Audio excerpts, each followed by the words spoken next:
আল্লাহর তরফ থেকে প্রশ্ন হবে কি? আল্লাহ বলবেন, এই রোজা রেখেছিলিস? বল, রোজা রেখেছিলিস? তো তখন আল্লাহ বলবেন, আমি তোকে তো বলেছিলাম, ইয়া আইয়ুহাল্লাযীনা আমানু কুতিবা আলাইকুমুস সিয়ামু কামা কুতিবা আলাল্লাযীনা মিন ক্বাবলিকুম লাআল্লাকুম তাত্তাকুন। রোজা রাখতে বলেছিলাম, রোজাকে ফরজ করেছিলাম, রেখেছিলিস? ও তখন বলবে, আল্লাহ মাঝে মাঝে রেখেছিলাম, মাঝে মাঝে রাখিনি, বন্ধুর পাল্লায় পড়ে, আবার প্রেমিকার পাল্লায় পড়ে কয়েক বছর কেটে গেছে। রাগ করবেন না কেউ? যাক। তা আল্লাহ বলবেন, তাই যে রোজাগুলো রাখিসনি এর অবস্থা কি হবে?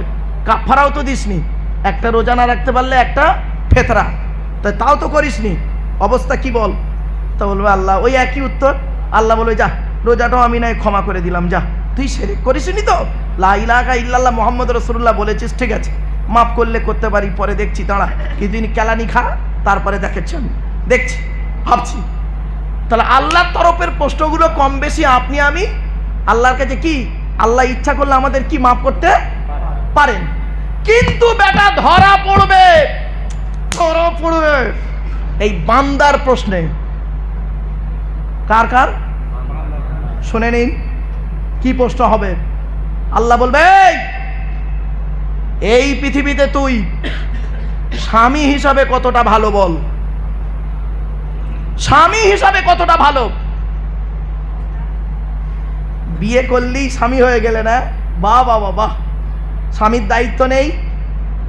শুনে নিন, কমসে কম বলা হয়েছে, স্বামীদেরকে বলা হয়েছে, এই স্বামীরা তোমরা তোমাদের স্ত্রীদের কমসে কম 17টা শিক্ষা দেবে। বউকে স্ত্রীদের কটা শিক্ষা দেবে? কমসে কম 17টা শিক্ষা। কটা দিয়েছে? একটাও তো দেননি। খালি আই লাভ ইউ সোনা, আই লাভ ইউ জান, আই লাভ ইউ গোষ্ঠী ঠ্যাং। রাগ করো না। 1 নম্বরে বলা হয়েছে, এই স্বামীরা তোমরা তোমাদের স্ত্রীদের এই শিক্ষা দেবে, আসসালামু কবলাল কালাম। স্বামী স্ত্রী যখন কথাবার্তা বলবে, একে অপরকে সালাম দেওয়া নেওয়া করবে, আল্লাহর রহমত, মহব্বত, ভালোবাসা আল্লাহ বাড়িয়ে দেবে। বউকে কোনোদিন সালাম দিয়েছেন? না।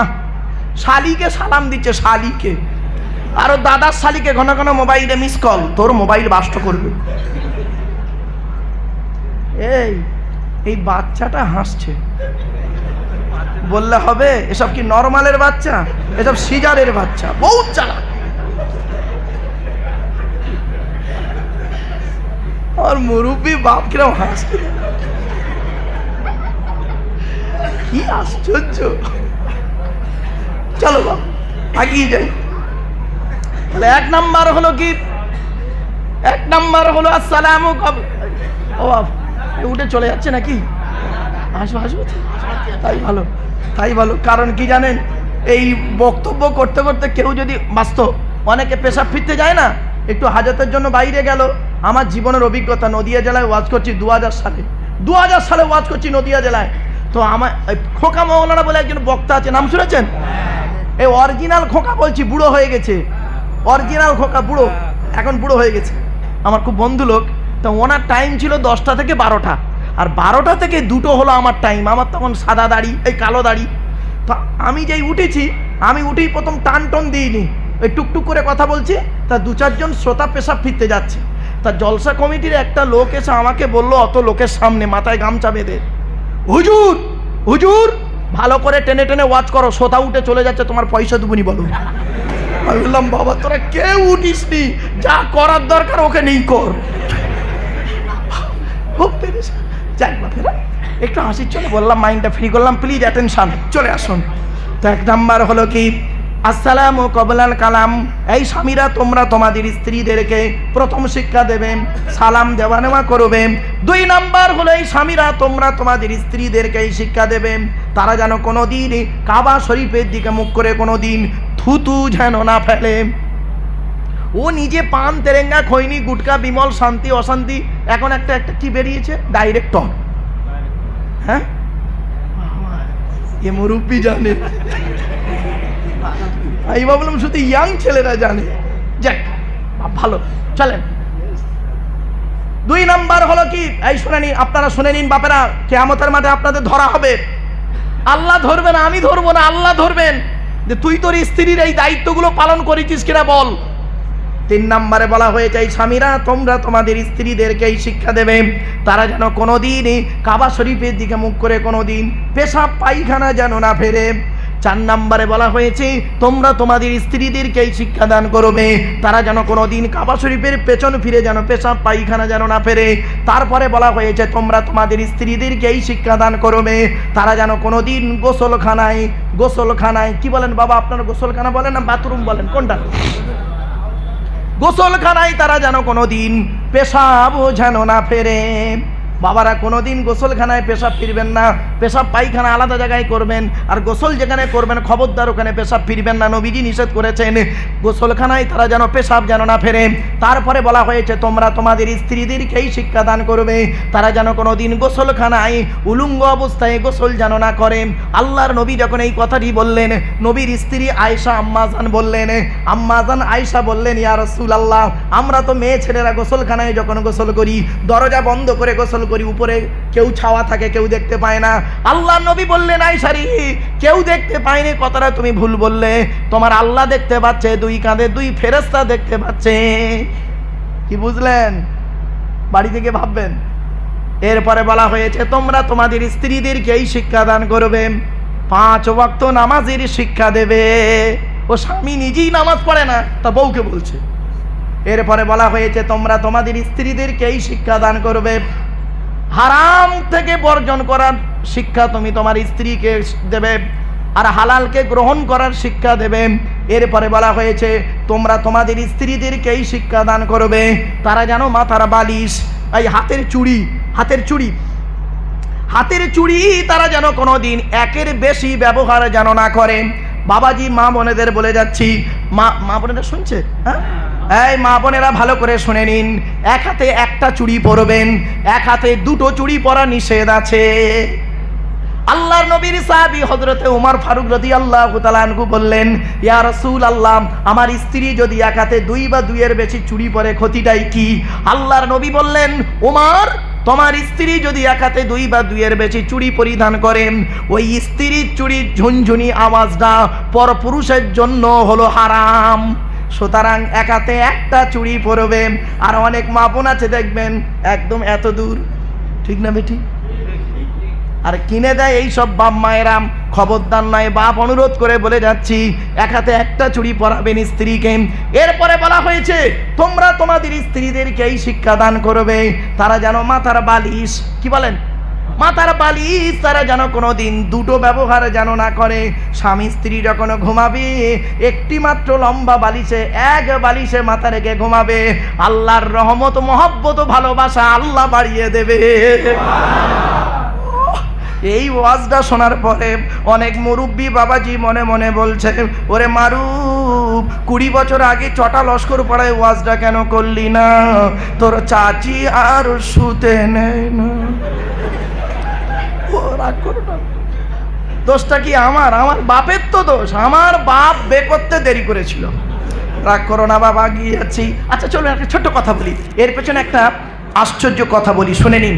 আচ্ছা আল্লাহর নবী বাবা এখানে অনেক মানুষ আছেন, অনেক বাবাজি আছেন, অনেক মুরব্বী আছেন, মেয়েকে বিয়ে দিয়েছেন, ঠিক না ঠিক?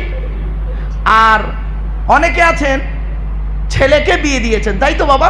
চলুন, তো এখানে অনেক শ্বশুর আছে, অনেক জামাই আছেন, অর্থাৎ যারা বিয়ে করেছে তারা জামাই, যারা মেয়ে দিয়েছে তারা শ্বশুর, তাই তো? চলুন, আপনারাও শ্বশুর জামাই আছেন, আর আল্লাহর নবী আর আলীও শ্বশুর জামাই, ঠিক না ঠিক? চলুন, আপনি আপনার মেয়েকে কি দিয়েছেন আর কি বলে শ্বশুর বাড়ি পাঠিয়েছেন, আর নবীজি তার মেয়ে ফতেমাকে কি দিয়েছেন আর কি বলে পাঠিয়েছেন, এই দুটো কথা একটু দয়া করে শুনে নিন, বাড়ি থেকে ভাববেন। আল্লাহ নবী কি বলেছেন মেয়েকে আর কি দিয়েছেন, আর আপনি আপনার মেয়েকে কি দিয়েছেন আর কি বলেছেন, দ্যাটস এনাফ। আচ্ছা চলুন আগে আমাদের তাই বলি। চলুন, আপনি আপনার মেয়েকে কি দিয়েছেন বিয়ের সময়? খাট, গদি, ড্রেসিং টেবিল, আলমারি, খাটের সঙ্গে দুটো ছোট ছোট মাথার বালিশ আর বিশাল বড় একটা ঠ্যাং বালিশ। ওরে কি বালিশ বলে বাপ? মুরব্বী বলছে 5 বালিশ। বাবা তো হলো মানে কোল বালিশ, 5 বালিশ। আচ্ছা তার মানে কি মেয়ের বাপ মেয়েকে শিখিয়ে দিচ্ছে ওরে কলিজার টুকরা মা শোন, দুটো ছোট ছোট মাথার বালিশ দিলাম, তুই একটা মাথা রেখে ঘুমাবি, জামাই একটা মাথা রেখে ঘুমাবি, স্বামী স্ত্রী গন্ডগোল বাঁধলে মাঝখান থেকে দিয়াল দিয়ে দিবি, রাগ করবেন না, এমনি বললাম। চলুন, নবীজি তার মেয়েকে কি দিয়েছিলেন? আপনি তো এই দিলেন, আর নবীজি কি দিয়েছিলেন চলুন দেখি, ভালো করে জেনে নিন। নবীজি মা ফাতেমাকে দিয়েছিলেন দুটো জামা। কটা? দুটো জামা। আর আপনি আপনার মেয়েকে দিয়েছেন 40টা শাড়ি। রাগ করবেন না, শাড়ির মানে কি বাক্স নিয়ে যাচ্ছে সে। নবীজি দিয়েছিলেন দুটো জামা ফাতেমা। নবীজি দিয়েছিলেন ফাতেমাকে একটা জাঁতা। জাঁতা বোঝেন? ওই গম ভাঙায় জাঁতা, ওই সুপারি কাটা জাঁতা নয়, ওই গম ভাঙানো জাঁতা। 3 নাম্বার আটা ভাঙা জাঁতা। আর 3 নাম্বার হলো একটা পানির কলসি। বুঝতে পারছেন ভাষা? হ্যাঁ, ব্যাস। 4 নাম্বার একটা খেজুর পাতার চাটাই। বুঝতে পারলেন? 5 নাম্বার একটা কম্বল। কটা? একটা কম্বল। তারপরে কি দিলেন? একটা চামড়ার বালিশ। কটা? কটা? একটা চামড়ার বালিশ। ভালো করে ভাববেন বাড়িতে গিয়ে। আপনি নবী নবী করছেন, আল্লাহ নবী ইচ্ছা করলে দুটো বালিশ দিতে পারতেন না? নবীজি একটা বালিশ দিয়েছিলেন, জানে আমার জামাই আর আমার মেয়ে এক বালিশে মাথা রেখে ঘুমাবে, আল্লাহর রহমত নাজিল হবে। জোরে বলুন সুবহানাল্লাহ। আপনি ভাব, হ্যাঁ, বাড়িতে গিয়ে ভাববেন। চলেন এবার আসছি, কি বলে পাঠিয়েছেন নবীজি দিয়েছেন কি, আপনি দিয়েছেন কি, একটু বাড়িতে গিয়ে কম্প্রোমাইজ করবেন। এবার আপনি কি বলে পাঠিয়েছেন মেয়েকে? বিয়ের দিন 500 লোক খেয়েছে, আর বিয়ে পড়ানোর সময় দেখবেন 20 জন লোক বসে আছে। ঠিক না বেঠিক? বিয়ে পড়ানোর সময় 20 জন লোক। বিয়েতে খরচা করেছেন 10 লাখ টাকা, সোনা দানা নিয়ে সব মিলে 10 লাখ টাকা খরচা করেছেন। যে মৌলী সাহেব বিয়ে পড়াচ্ছে তার দিচ্ছেন 500 টাকা।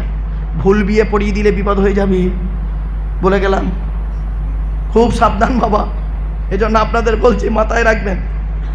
বিয়ে যে পড়াচ্ছে তার মাইনে অল্প দিচ্ছেন। শুধু তাই নয়, আরো বলে দিচ্ছি, আপনি 4খানা গরু রাত 2টোর সময় জবাই করেছেন।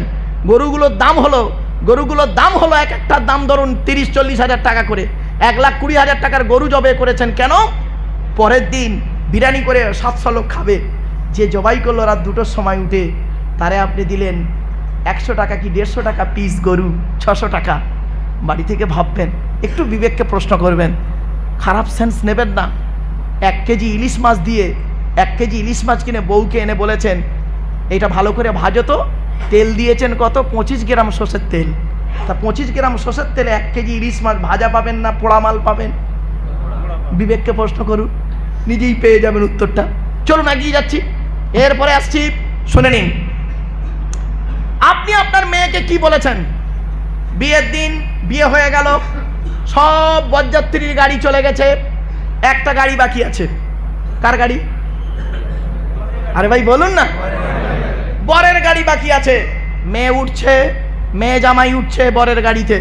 তা মেয়েটা এতদিন বাপের বাড়ি ছিল, ভাইয়ের গলা জড়িয়ে কাঁদছে, স্বাভাবিক। ঠিক না বেঠিক?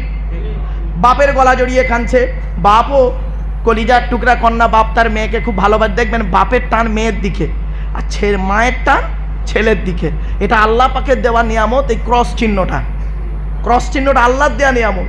দেখবেন আপনাদের যদি কারোর মেয়ে থাকে, দেখবেন ছেলে যাবে, মেয়ের টান বেঁচে থাকবে, বাপের টান মেয়ের দিকে, আর ছেলের টান হলো মায়ের দিকে। এটা স্বাভাবিক, আল্লাহর দেওয়া নিয়ামত, এটা মনে রাখবেন। তো আপনি আপনার মেয়েকে গলা জড়িয়ে কাঁদছেন, মেয়েটাও কাঁদছে। লাস্টে আপনি কি বলছেন জানেন?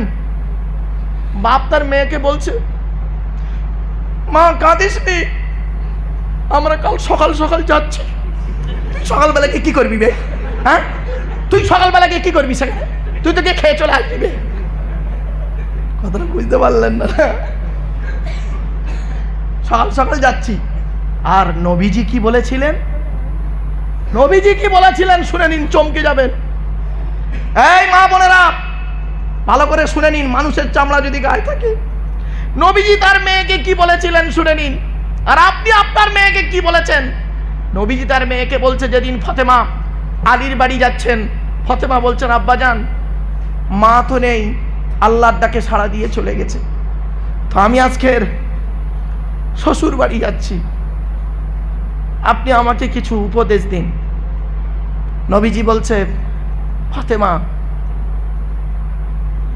একটাই কথা তোমাকে বলছি মা, যতদিন বেঁচে থাকবে আলীকে কষ্ট দিও না। ফাতেমা তোমার ব্যবহারে যদি হকের ওপরে আলী, তোমার স্বামী আলী যদি নারাজ থাকে, আল্লাহ নারাজ হয়ে যাবে। আর ফাতেমা তোমার ব্যবহারে হকের উপরে যদি আলী খুশি থাকে, আল্লাহ খুশি হয়ে যাবে। খবরদার ফাতেমা, তুমি তোমার স্বামীকে কোনোদিন কষ্ট দিও না। আর যতদিন বেঁচে থাকবে আলীর এক ডাকে সাড়া দেবে, আলীকে দ্বিতীয়বার ডাকতে যেন না হয়। দ্বিতীয়বার মানে এক ডাকে সাড়া দেবে। তো আম্মা জান ফাতেমা করেছেন কি, যতদিন পৃথিবীতে বেঁচে ছিলেন হযরত আলী রাদিয়াল্লাহু তাআলা আনহুর এক ডাকে সাড়া দিতেন। একদিনের ছোট্ট একটা ঘটনা বোঝার জন্য বলছি আপনাদের। হযরত আলী রাদিয়াল্লাহু তাআলা আনহু গভীর রাতে বাড়ি ফিরেছেন। যেই বাড়ি ফিরেছেন ফাতেমা বলে ডেকেছেন, লাব্বাইক বলে দরজাখানা খুলে দিয়েছে। সঙ্গে সঙ্গে করেছে কি, হযরত আলী বলছেন, ফাতেমা আমি জানি তুমি নবীর কন্যা, তোমার সম্মান অনেক বেশি, এটা আমি জানি। কেউ জানুক আর না জানুক, আমি আলী জানি। তোমাকে আমি বলে দিচ্ছি ফাতেমা, তোমাকে আমার জন্য রাত জেগে বসে থাকতে হবে না। তুমি হাসান হোসাইনকে খাইয়ে ঘুম পাড়িয়ে তুমিও খেয়ে শুয়ে পড়বে। আমি এসে গভীর রাতে আসি রাসূলুল্লাহর দরবার থেকে, আমার আসতে একটু দেরি হয়ে যায়, আমি এসে খাওয়া দাওয়া করে ঘুমিয়ে পড়ব। মা ফাতেমা সেই দিন কি বলেছিলেন শুনে নিন। প্রাণের স্বামী, এটা হলো মায়ের স্বভাব, বাপের অর্ডার। কি বললো? মায়ের, জোরে বলুন, মায়ের স্বভাব বাপের অর্ডার। বলে মায়ের স্বভাব বাপের অর্ডার, একটু খুলে বলবে ফাতেমা, শুনে নিন। মা ফাতেমা বলছেন, আমরা হলাম 7 ভাই বোন কি 8 ভাই বোন, আমার 4টে বা 3টে ভাই, কেউ বলেছে 3টে, কেউ বলেছেন 4টে, ও নিয়ে তর্ক করবেন না। আমার ভাইগুলোকে আল্লাহর ডাকে সাড়া দিয়ে আল্লাহ চলে গেছে। আমরা 4টে বোন বেঁচেছিলাম। বড় বোনের নাম হলো জয়নাব, রোকাইয়া, উম্মে কুলসুম, আমি হলাম ছোট মেয়ে ফাতেমা। আমি নিজে দেখেছি, আমার মা খাদিজাকে দেখেছি। আমার আব্বাজান যখন গভীর রাতে বাড়ি আসতেন, আমার আম্মাজান আমাদের 4 বোনকে খাইয়ে শুইয়ে দিয়ে আমার আম্মাজান খেতেন না যতক্ষণ না আব্বাজান বাড়ি আসছেন। আব্বাজানের জন্য আমার আম্মাজান করতেন কি, দরজা লাগিয়ে দিয়ে দাঁড়িয়ে দাঁড়িয়ে আল্লাহ আল্লাহর জিকির করতেন। যখনই আমার আব্বা জানেছে খাদিজা বলে ডাকতেন, লাব্বাইক ইয়া রাসূল আল্লাহ বলে দরজা খুলে দিতেন। এই জিনিসটা মায়ের থেকে আমি শিখেছি। এই জন্য বলি বাবা, বেশিরভাগ মেয়ের সংসার নষ্ট হয়, বেশিরভাগ মেয়ের সংসার নষ্ট হয় মেয়ের মায়ের কান ভাঙানিতে। ঠিক না বে ঠিক? যে মেয়ের মা যত বেশি চালাক, যে মেয়ের মা যত বেশি চালাক, ওই মেয়ের কপালে তত তাড়াতাড়ি তালাক।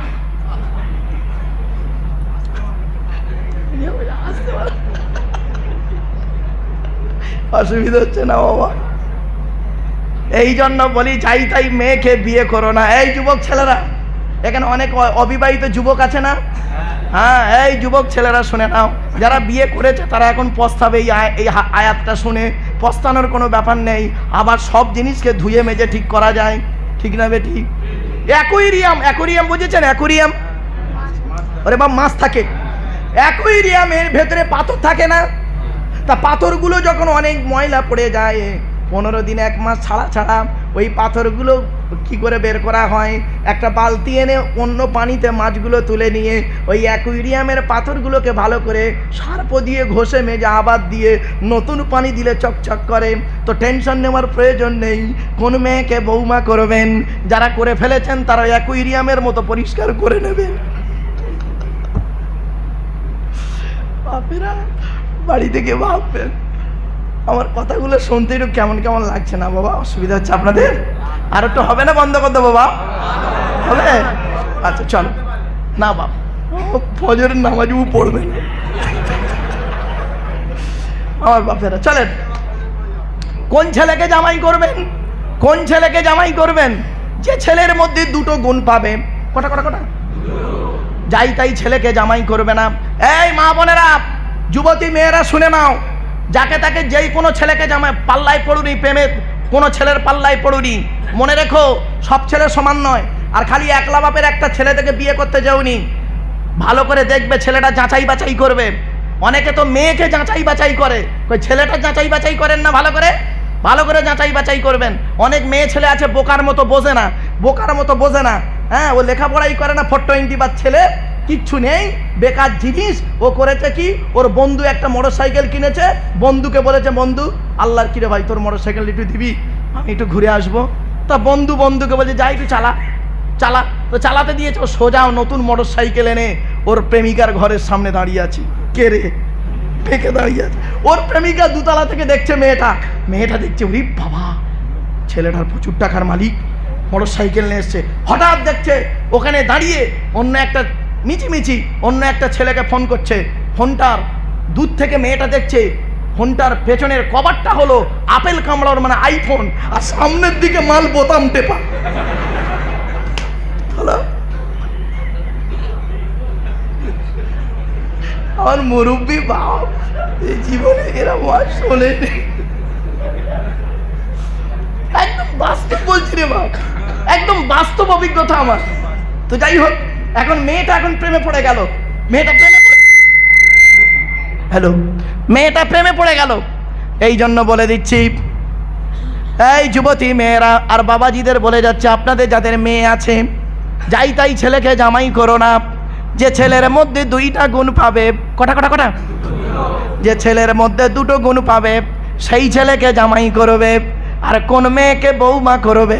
যে মেয়ের মধ্যে 6টা গুণ পাবে। কটা 6টা। তা আগে ছেলেদের বলবো না মেয়েদের বলবো? ছেলেদের। চলুন, ছেলেদের 2টো গুণ কি কি? 1 নাম্বার দেখবেন, ছেলেটি সৎ ছেলে কিনা খবর নেবে। কি বললাম? হয়েছে? আমি প্রথম থেকেই একটা শব্দ বলে আছি, সৎ। কি বললাম? সৎ কাকে বলে? বাড়িতে গিয়ে ভাববেন। 1 নাম্বার, ছেলেটি সৎ ছেলে কিনা খবর নেবে। শুধু নামাজ পড়লে সৎ নয় বাবা, শুধু রোজা রাখলে সৎ নয়, শুধু হজ করলে সৎ নয়, শুধু জাকাত দিলে সৎ নয়। সৎ হতে গেলে কেমন সৎ হতে হবে আগেই বলে দিয়েছি।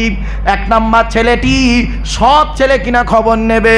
আর 2 নাম্বার, ছেলেটি কর্মী কিনা খবর নেবে। বাবা, কর্মী শব্দটা বোঝেন? মানে পরিশ্রম করে, মানে কুড়ে নয়, কি বলেন, কাজ করে। কি আপনারা কি বলেন? ভাষাটা আপনাদের একটা শর্টকতা আছে, কাজের ছেলে। মানে 420 বাজ বাপের হোটেলে খায় এমন ছেলেকে জামাই করবেন না, ফেঁসে যাবেন, খবরদার নয়। নিজে কি করে, বাপ রাগ করবেন না। আমার এক বন্ধুর একটি মাত্র মেয়ে, তা বিয়ে হবে। বিয়ের আগে বন্ধু আমাকে ফোন করে বলছে, মারুফ ভাই, আল্লাহর কসম করে বলছে ভাই তোকে আসতে হবে, আমার একটি মাত্র মেয়ে, তোর বিয়ে পড়াতে হবে আর তোর আসতে হবে। তা আমি যাব না, ব্যস্ত মানুষ। তা আমি বলি যাই। বলে পাকা দেখাশোনা যেদিন হচ্ছে ওই দিন গিয়েছি।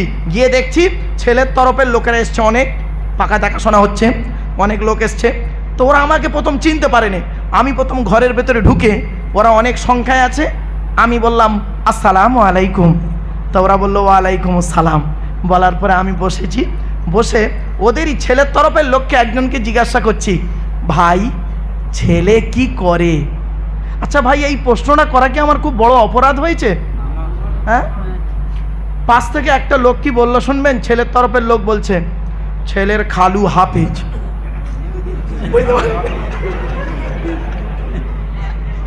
ছেলে কি করে? বলে ছেলের খালু হাফেজ। ও ভাই, ছেলে কি করে বললাম? ছেলের খালু হাফেজ। রাগ করবেন না বাপ, বাড়ি থেকে ভাববেন, বাড়ি থেকে আমার এই কথাগুলো মূল্যায়ন করবেন। চলুন, 1 নাম্বার, ছেলেটি সৎ ছেলে কিনা খবর নেবে। 2 নাম্বার, ছেলেটি কর্মী কিনা খবর নেবে। মেয়েদের কটা গুণ লাগবে বলেছি? 6টা। এই যুবক ছেলেরা ভালো করে শুনে নাও। মুসলিম কোরআনে আছে, মুসলিমাতিন মুমিনাতিন কানিতাতিন তাইবাতিন আবিদাতিন সাইহাতিন সাঙ্গিবাতিন ওয়া আবকারা। কোরআনের 28 নম্বর পারার 19 নম্বর পৃষ্ঠা, সূরার নাম সূরা তাহরিমের 5 নম্বর আয়াত। 1 নম্বর দেখবে মেয়েটি মুসলমান কিনা খবর নেবে। 2 নম্বর, মেয়েটি বিশ্বাসী মোমেনা মেয়ে কিনা খবর নেবে। 3 নম্বর খবর নেবে মেয়েটি আনুগত্যশীলা মেয়ে কিনা খবর নেবে। দূর থেকে খবর নিয়ে দেখবেন মেয়েটি ওর বাপ আর মাকে ভক্তি শ্রদ্ধা করে কিনা খবর নেবেন। যদি দূর থেকে খবর নিয়ে সঠিক তথ্য পেয়ে যান মেয়েটি ওর বাপ আর মাকে ভক্তি শ্রদ্ধা করে না, খবরদার ওই মেয়েকে জীবনে কোনোদিন বৌমা করবেন না। ও যত বড় হাজি সাহেবের মেয়ে হোক, যত কোটিপতির মেয়ে হোক, আর যত সুন্দরী মেয়ে হোক, খবরদার ওই মেয়েকে কোনোদিন বৌমা করবেন না। ওর নিজের বাম্মাকে ভক্তি শ্রদ্ধা করে না, তোমার বাম্মার পাতে সহজে এক থালা ভাত দিতে চাইবে না। ঠিক না বেঠিক? বেশিরভাগ মেয়ে দেখবেন মেয়েদের যখন বিয়ে হয়, একই ব্যক্তি, মেয়ে নারী যাত্রার কিরকম একটা পরিবর্তন দেখুন। একই নারী 30 বছরের পার্থক্য কেরম হয়ে যাচ্ছে দেখুন। মেয়েটার যখন বিয়ে হয় ও তখন আলাদা খাবার লাইন করে, ঠিক না বেঠিক? আর ওই মেয়েটার যখন ছেলের বিয়ে হয়, শাশুড়ি হয়, ও তখন একসাথে খাওয়ার হাদিস শোনায়, ঠিক না বেঠিক? ও যখন বউ ছিল তখন আলাদা খাবার লাইন করেছে, আর ও যখন শাশুড়ি হয়েছে একসাথে খাবার হাদিস শোনাচ্ছে। কি আশ্চর্য! নারী জাতিকে চেনা খুব মুশকিল। আমার মা বোনরা যা অবস্থা করছে, আমার গাড়ির চাকার হাওয়া না খুলে দেয়। রাগ করে না মা, অসুবিধা নেই মা, বাস্তব কথাটা বলছি। নারী জাতির শত্রু দুটো। কটা? নারী জাতির শত্রু দুটো। 1 নাম্বার হলো সতীন, আর 2 নাম্বার হলো ননদ। কি বললাম? ননদ। এজন্য যুবক ছেলেদের বলি, বিয়ে করার আগে বোনকে যদি ছোলা চিনি যা কিছু দেবে, স্ত্রীকে না জানিয়ে দেওয়াটাই উত্তম। এই বর্তমান পরিস্থিতি দিকে লক্ষ্য রেখে বললাম। আর এ বোকা বোঝে না, বউ পাগলা বিবির গোলাম। বোনকে একটা শাড়ি দিচ্ছে, বউকে জানিয়ে, দেখো সোনা এটা বোনকে দিচ্ছি, ওর কলজে ফেটে যাবে।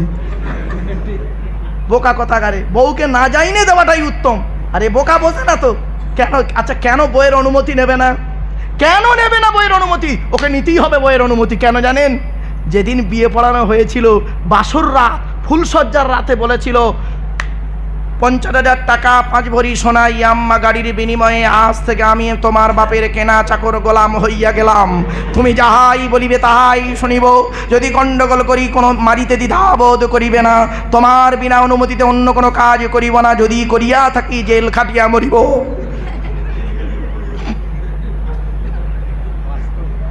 বাস্তব বললাম বাবা, বাস্তব কথাটাকে ভাব রাখ করো না। বিয়ের পণ্য হারাম। সুদ খাওয়া, মদ খাওয়া, ঘুষ খাওয়া তো হারাম, বিয়ের পণ্য নেওয়াটাও হারাম। অনুরোধ করে বলে যাচ্ছি বাবা, সাম্মা উনালিল কাজিবি আক্কালুনালি সুহুদ। সুহুদের তাফসিরে বলা হয়েছে ব্যভিচার করা যেমন হারাম, বিয়ের পণ্য নেওয়াও তেমন হারাম। বাবা অনুরোধ করে বলে যাচ্ছি, বাপ অনুরোধ করে বলে যাচ্ছি, ওই জিনিসটাকে বর্জন করুন। অনেক মানুষ আছে দেখবেন ওইগুলোতে আগেই সুদ খায় না, কিন্তু এটা করে ভালো। নারী জাতির আর একটা অভ্যাস বলছি, রাগ করবেন না মা বোনেরা। নারী জাতির আর একটা অভ্যাস শুনবেন। আচ্ছা, 1 নম্বর শত্রু কি বলেছি? সতীন। মানে নারী জাতির অভ্যাস হলো যে স্ত্রী অভ্যাস হলো, নারীর অভ্যাস হলো সব ভাগ দেবে, স্বামীর ভাগ কাউকে দেয় না। তাই তো নাকি?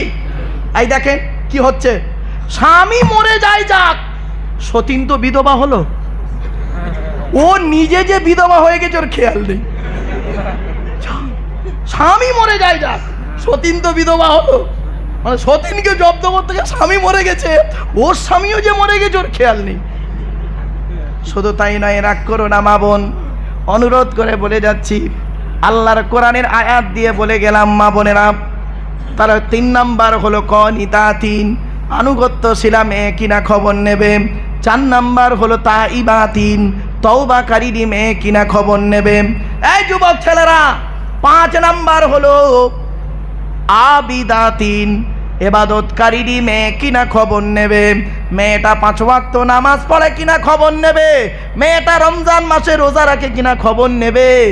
আর একটা কথা বলছি, রাগ করো না যুবক ছেলেরা, মুরব্বীরা বুঝতে না পারলেও যুবকরা বুঝে ফেলবে। তুমি ক নাম্বার? এই বাচ্চাটা আসছে, উফ বাপরে বাপ। 6 নাম্বার হলো সাইহাতিন, রোজাদার মেয়ে কিরা খবর নেবে? এই 5টা গুণ 6টা গুণ বিশিষ্ট মেয়েকে যদি বৌমা করো, দুনিয়াতে শান্তি সম্মান পাবে, আল্লাহ চাইলে আখিরাতে জান্নাত পেয়ে যাবে।